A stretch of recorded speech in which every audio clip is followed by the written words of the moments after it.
రాజ్యసభ నాయకులు పార్టీ నాయకులైనటువంటి శ్రీ పీయూష్ గోయల్ గారిని ప్రసంగించాల్సిందిగా కోరుతున్నాను.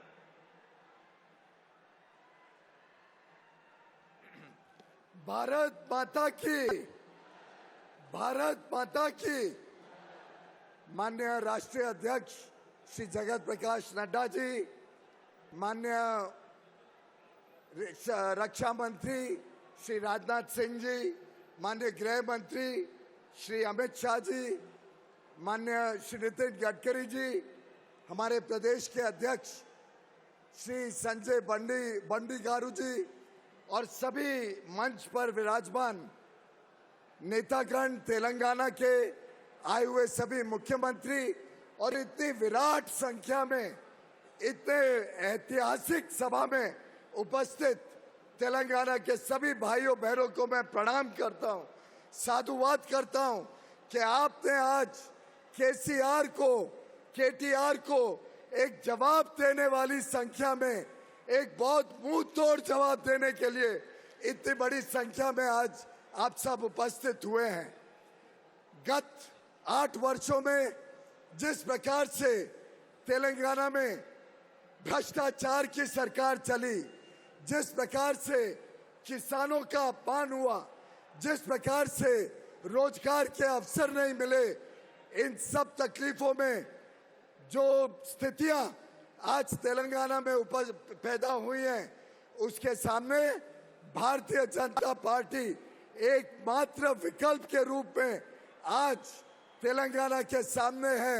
और मेरा विश्वास है, हम सभी का विश्वास है कि माननीय प्रधानमंत्री नरेंद्र मोदी जी के नेतृत्व में, उनके मार्गदर्शन में, उनके दिखाए हुए रास्ते पर तेलंगाना में भी अब भारतीय जनता पार्टी की एक बहुत ही कर्तृत्ववान सरकार, एक ऐसी सरकार जो इस प्रदेश में विकास करेगी, एक ऐसी सरकार जो बिना भेदभाव के हर वर्ग का चिंता करते हुए प्रदेश को तेज गति से आगे लेके जाएगी।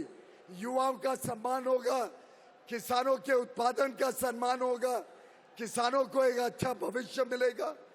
शिक्षा, स्वास्थ्य, जितने विकास के कार्य प्रधानमंत्री मोदी जी ने देश के कोने कोने तक पहुंचाए हैं, जिससे तेलंगाना वंचित रहा है, उसको पूरा करने का काम अब भारतीय जनता पार्टी की सरकार तेलंगाना में करने आ रही है। जैसा माननीय अमित शाह जी ने कहा, योगी आदित्यनाथ जी ने कहा, अब तेलंगाना के पास एक ही पर्याय है, भारतीय जनता पार्टी की सरकार। अब तेलंगाना ने मन बना लिया है, जनता ने पूरी तरीके से मन बना लिया है। अब बदलाव की आंधी तेलंगाना में गांव-गांव में देखने को मिलती है। हमारे सभी भारतीय जनता पार्टी के जो कार्यकर्ता हैं, उनका जो उत्साह है, जो गांव-गांव में जो दृश्य देखने को मिल रहा है, वो स्पष्ट दिखाता है कि अब तेलंगाना में लोग त्रस्त हो गए, दुखी हो गए। अब और भ्रष्टाचार नहीं सहन कर सकते, अब और परिवारवाद की राजनीति और तुष्टीकरण की राजनीति तेलंगाना में नहीं चलेगी। लोगों को एक अच्छी सरकार चाहिए, लोगों को एक विकास से प्रेरित सरकार चाहिए, लोगों को बिना भेदभाव के हर वर्ग तक विकास पहुंचे ऐसी सरकार चाहिए, लोगों को भ्रष्टाचार मुक्त सरकार चाहिए। और मैं समझता हूं जिस प्रकार से माननीय प्रधानमंत्री नरेंद्र मोदी जी ने देश की सोच बदली, देश में आर्थिक विकास पहुंचाया, देश के कोने कोने तक, चाहे वो बिजली हो, चाहे वो मुफ्त में अनाज हो, चाहे वो शौचालय हो, चाहे वो कुकिंग गैस का कनेक्शन हो, जिस प्रकार से स्वास्थ्य सेवाएं मुफ्त में हर गरीब को मिली, इन सब गरीब कल्याण के कामों को देखते हुए अब तेलंगाना की जनता भी चाहती है कि यहाँ भी मोदी जी के दिखाए हुए रास्ते पे एक अच्छी सरकार आए। तेलंगाना की जनता भी चाहती है कि मोदी जी के नेतृत्व में जो विकास पूरे देश में हो रहा है, जिस प्रकार से पूरे विश्व में भारत की आवाज बुलंद हो रही है, ऐसी सरकार अब तेलंगाना भी लोगों को चाहिए।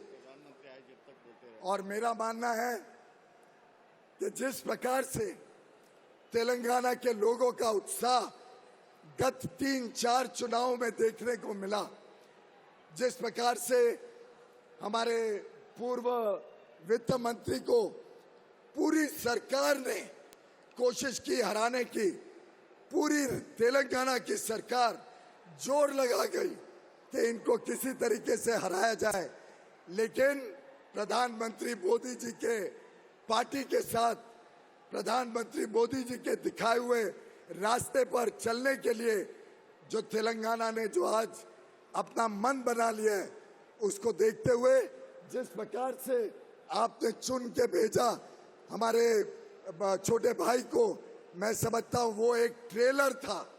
जिस प्रकार से आपने हैदराबाद की म्युनिसिपैलिटी में 50 सीटें भारतीय जनता पार्टी को दी, एक ऐतिहासिक बढ़त, 4 से बढ़कर सीधा 50 सीटों की बढ़त की।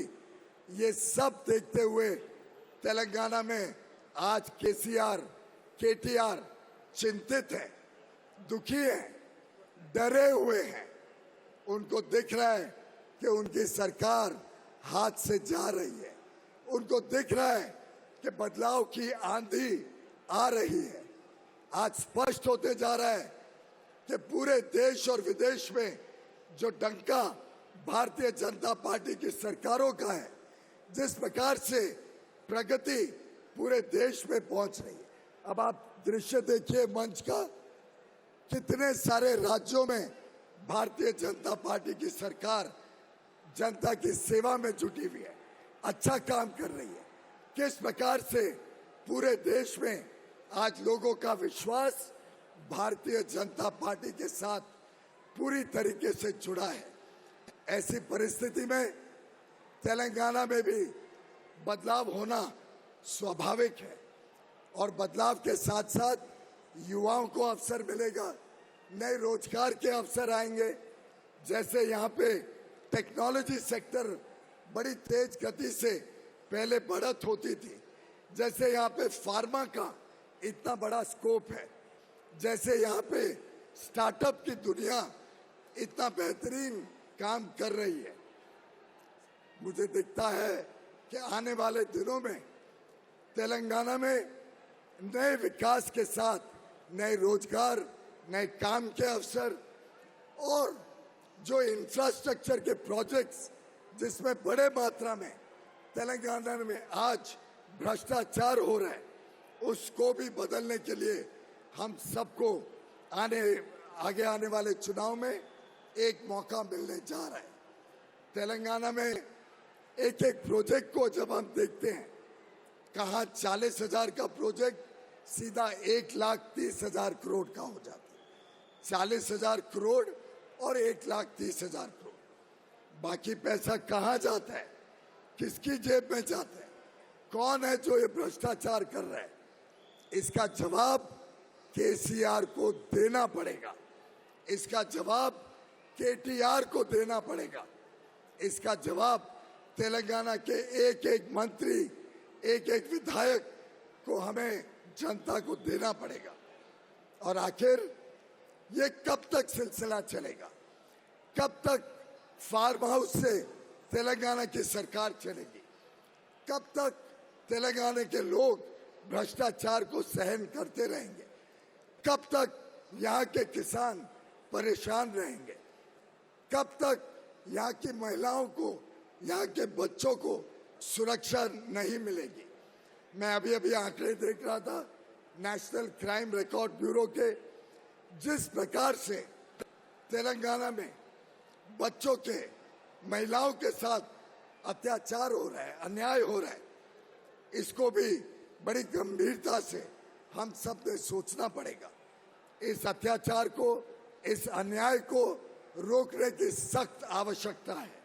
और मैं समझता हूं आज तेलंगाना की जनता ने मन बना लिया है कि जैसी कानून व्यवस्था उत्तर प्रदेश में है, जैसी कानून व्यवस्था भारतीय जनता पार्टी के अलग अलग राज्यों में है, वैसी कानून व्यवस्था वैसे अमन शांति आज तेलंगाना के लोग भी चाहते हैं। हाल में ही आपने देखा महाराष्ट्र में भी सत्ता का बदलाव हुआ है, सत्ता बदली है। मैं मुंबई से आता हूं, महाराष्ट्र से आता हूं। महाराष्ट्र के लोग भी दुखी थे। वहां कांग्रेस, एनसीपी और एक उद्धव ठाकरे जी का गठ मिलके एक भ्रष्ट सरकार दे रहा था जो विकास को पूरी तरीके से नष्ट कर रहा था। जनता ने सहन नहीं किया, जनता ने आवाज उठाई और उस आवाज को सुनते हुए वहां के विधायकों ने तय किया और वहां से सरकार बदली। आज वहां पे नए स्पीकर का चुनाव हुआ जिसमें भाजपा के राहुल नार्वेकर जी जीत के आए और कल एकनाथ शिंदे जी के नेतृत्व में, देवेंद्र फडणवीस जी के नेतृत्व में एक अच्छी सरकार, एक विकास से प्रेरित सरकार, प्रधानमंत्री मोदी जी के मार्गदर्शन में चलने वाली सरकार अब महाराष्ट्र में भी आने जा रही है। इसी प्रकार से आने वाले दिनों में अब राष्ट्रपति का चुनाव होने जा रहा है। राष्ट्रपति के चुनाव में भी केसीआर और केटीआर बड़ी बड़ी बातें करते हैं, कहते हैं कि वो भारतीय जनता पार्टी को हराने का काम करेंगे। मैं समझता हूं कि अब आने वाली 18 तारीख को भारतीय जनता पार्टी ने जो एक आदिवासी महिला को राष्ट्रपति के चुनाव में खड़ा किया है, माननीय श्रीमती द्रौपदी मुर्मू जी को, उनको बड़ी मात्रा में विजय करके देश एक बड़ा संदेश आदिवासी भाई बहनों को भी देगा कि अब समाज में जो वंचित हैं, जो पीड़ित हैं, जो शोषित समाज है, उसकी चिंता करने वाली सरकारें, उसकी चिंता करने वाले लोग, उनकी चिंता करने वाले नेतृत्व को प्राथमिकता मिलेगी। और आगे आने वाले दिनों में पहली बार भारत में एक आदिवासी महिला देश की राष्ट्रपति बनेगी। मैं समझता हूं हम सब के लिए बड़े गर्व की बात है कि माननीय प्रधानमंत्री नरेंद्र मोदी जी ने एक आदिवासी महिला को इतनी बड़ी जिम्मेदारी दी, इतना बड़ा मान, इतना बड़ा सम्मान देने का निर्णय किया। और उसके लिए मैं समझता हूं हम सबको प्रधानमंत्री नरेंद्र मोदी जी का तहे दिल से धन्यवाद करना है, उनका साधुवाद करना है। बहुत बहुत धन्यवाद। పీజీకి ధన్యవాదాలు।